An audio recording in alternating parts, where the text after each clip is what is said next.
Hi friends, welcome back to our channel. ఈరోజు ఈ video వచ్చేసి తెలుగు టైటన్స్ వర్సెస్ జైపూర్తో జరిగిన మ్యాచ్ గురించి.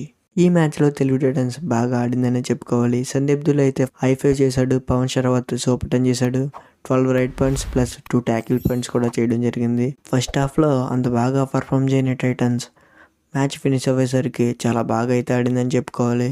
ఎందుకంటే ఫస్ట్ హాఫ్ ఫినిష్ అయ్యేసరికి 21 పాయింట్స్ వెనకబడి తెలుగు టైటన్స్ అయితే ఉండడం జరిగింది. మ్యాచ్ అయ్యేసరికి చాలా క్లోజ్గా అయితే వెళ్ళింది. 3 పాయింట్స్ తేడాతో ఓడిపోవడం జరిగింది. ఇది టైటన్స్ నుంచి చాలా గ్రేట్ కంబ్యాక్ అని చెప్పుకోవచ్చు. అలాగే సెకండ్ హాఫ్లో వచ్చిన రాబిన్ చౌదరి కూడా టీం సపోర్ట్ చేయడం జరిగింది. సెకండ్ హాఫ్లో వచ్చి 5 పాయింట్స్ అయితే టీంకి తెచ్చిపెట్టాడు. ఒకటైతే సూపర్ రైడ్ జరిగే సిచ్యువేషన్ అయితే వచ్చింది. అంకుష్ అయితే జెర్సీ పుల్లింగ్ చేయడం వల్ల అది 1 పాయింట్ రావడం వల్ల టీంకి ఎక్కడో చిన్న మైనస్ అయిందని నా ఒపీనియన్. టైటన్స్ టీంకి అడ్వాంటేజెస్ చూసుకున్నా కనుక ఎలాగో ఇంకా ఈ సీజన్ హోప్స్ లేనట్టే. ఇంకా నెక్స్ట్ సీజన్కి అడ్వాంటేజెస్ ఏంటంటే కొత్త ప్లేయర్స్ని ట్యూన్ చేసుకుని మంచిగా అయితే వాడుకున్నట్టయితే మంచి స్టార్స్ని అయితే తీయచ్చు. అలాగే పవన్ షరావత్ని రిటర్న్ చేసుకున్న సెకండ్ రైడర్ని తీసుకున్నట్లయితే నెక్స్ట్ సీజన్ తెలుగు టైటన్స్ గట్టిగా కంబ్యాక్ అవ్వచ్చు. అంతే ఫ్రెండ్స్, ఈ వీడియో నచ్చినట్లయితే లైక్ చేయండి, షేర్ చేయండి, సబ్స్క్రైబ్ చేయడం మాత్రం మర్చిపోవద్దు.